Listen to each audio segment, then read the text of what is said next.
Mysterious या पुरस्कार मकामात में दिलचस्पी रखने वाले इन दिनों एरिया 51 के बारे में तजस्सुस रखते हैं। ये क्या मकाम है और इससे जुड़ी बातें किस हद तक दुरुस्त हैं, इस वीडियो के जरिए यकीन टीवी के व्यूअर्स जान सकेंगे। साथ ही हम दुनिया भर में मौजूद ऐसे ही चंद पुरस्कार मकामात से भी आगाह करेंगे। सबसे पहले तस्करा एरिया 51 का। तो जनाब, ये कराची वाला एरिया 51 नहीं, अमेरिका के शहर लास वेगास से 80 मील दूर इस मकाम के बारे में मकामी लोगों में मशहूर है कि यहाँ खलाई मखलूक आती रहती है। और एरिया 51 जो अमेरिकी फौज का मरकज भी है, यहाँ UFO या उड़न तश्तरियाँ भी देखे जाने की इतलात सामने आती रही हैं। हाल ही में सोशल मीडिया पर ये मशहूर कर दिया गया कि एरिया 51 पर खलाई मखलूक कैद की गई है, जब ही इस मकाम की सिक्योरिटी इंतहाई सख्त भी है।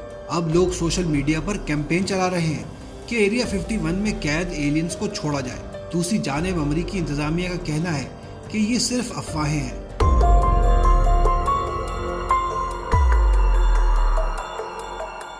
वीडियो के अगले हिस्से में बात करेंगे अमेरिकी सरजमीन पर ही एक और पुरस्कार जगह की। असल में ये कोई जगह नहीं, चंद इलाकों के दरमियान वाक़ समुंदरी इलाका है जिसे बर्म्यूडा ट्रायंगल कहा जाता है। इस मकाम के बारे में कई वाक़यात मशहूर हैं, खासकर बहरी जहाज़ों से मुताल्लिक। जदीद साइंसी दौर में भी इस मकाम की पुरस्कारियत बरकरार है। बाज़ मशहूर वाक़यात में बर्मुदा ट्रायंगल को ऐसी मकनातीसी कुव्वत रखने वाली जगह जाहिर किया गया है कि जहां बहरी जहाज़ आकर गायब हो जाते हैं या जहाज़ मिल जाता है तो उनका अमला लापता होता है। बर्म्यूडा ट्रायंगल के बारे में मजहबी तबकों में ये भी मशहूर है कि यहाँ दज्जाल कैद है जो अपने वक्त पर जाहिर होगा और दुनिया में तबाही का मौजब बनेगा। इस सब के बावजूद अमेरिका जैसा तरक्की याफ्ता मुल्क इस राज से पर्दा उठाने को तैयार नहीं। शायद एरिया 51 की तरह इस इलाके से भी अमेरिका के अहम मफादात वाबस्ता हैं, जिसे सामने लाना मुमकिन नहीं।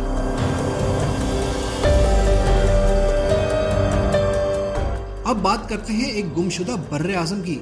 जी हाँ, इस बर्रे आज़म को एटलांटिस कहा जाता है। इसके बारे में मशहूर है कि मालूम तारीख से पहले दुनिया का खूबसूरत मुकाम यही एटलांटिस था, जहाँ हसीन कुदरती मनाजिर और नायाब जानवर चरिंद परिंद पाए जाते थे। लेकिन किसी कुदरती आफत के बायस ये बर्रे आज़म सफाए हस्ती से मिट गया और समंदर बर्द हो गया। बाद साइंसी माहिरीन की राय है कि एटलांटिस समुंदर की तह में मौजूद है और उसके लाइम्तनाही खजानों से दुनिया की किस्मत बदली जा सकती है।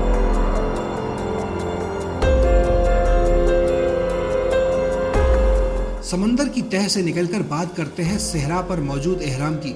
जी, अब हम अपने व्यूअर्स को लिए चलते हैं मिस्र, जहां हम आपको बताएंगे फिरौन मिस्र खुफू के 181 फुट बुलंद हरम के बारे में। गीज़ा में ऐसे कई एहराम आसपास मौजूद हैं जो हजरत ईसा अलैहिस्सलाम की आमद से 2500 साल पहले तामीर किए गए थे। एहराम की तामीर के लिए 2.5 टन तक वजनी पत्थर इतनी बुलंदी पर कैसे पहुंचाए गए, इंसानी अकल आज तक दंग है। इन एहराम की तामीर के हकीकी मकासद क्या थे, साइंस इसकी खोज लगाने में मसरूफ है। ऐसे ही पुरस्कार एहराम मेक्सिको में भी पाए जाते हैं। लगभग 1400 साल तबाह हो जाने वाले ये एहराम टीओटीहुआकन के आसार कहलाते हैं। 20 मुरब्बा किलोमीटर पर फैले ये आसार 1 लाख अफराद का मस्कन बताए जाते हैं।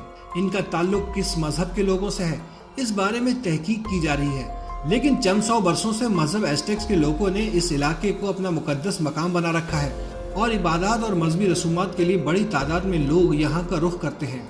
तो नाजरीन, ये थे दुनिया में मौजूद चंद पुरस्कार मकामात जिनके बारे में बहुत कम लोगों को तफसील पता है। ऐसे ही पुरस्कार मकामात और उनके बारे में मालूमात हासिल करने के लिए जुड़े रहिए यकीन टीवी के साथ। हम आपको पहले भी इस तरह की कई मालूमाती वीडियोस बता चुके हैं। आप हमें सब्सक्राइब करें ताकि आपको बर वक्त हमारी वीडियोस मिल सकें और हमारी हौसला अफजाई के लिए हमें लाइक कीजिए।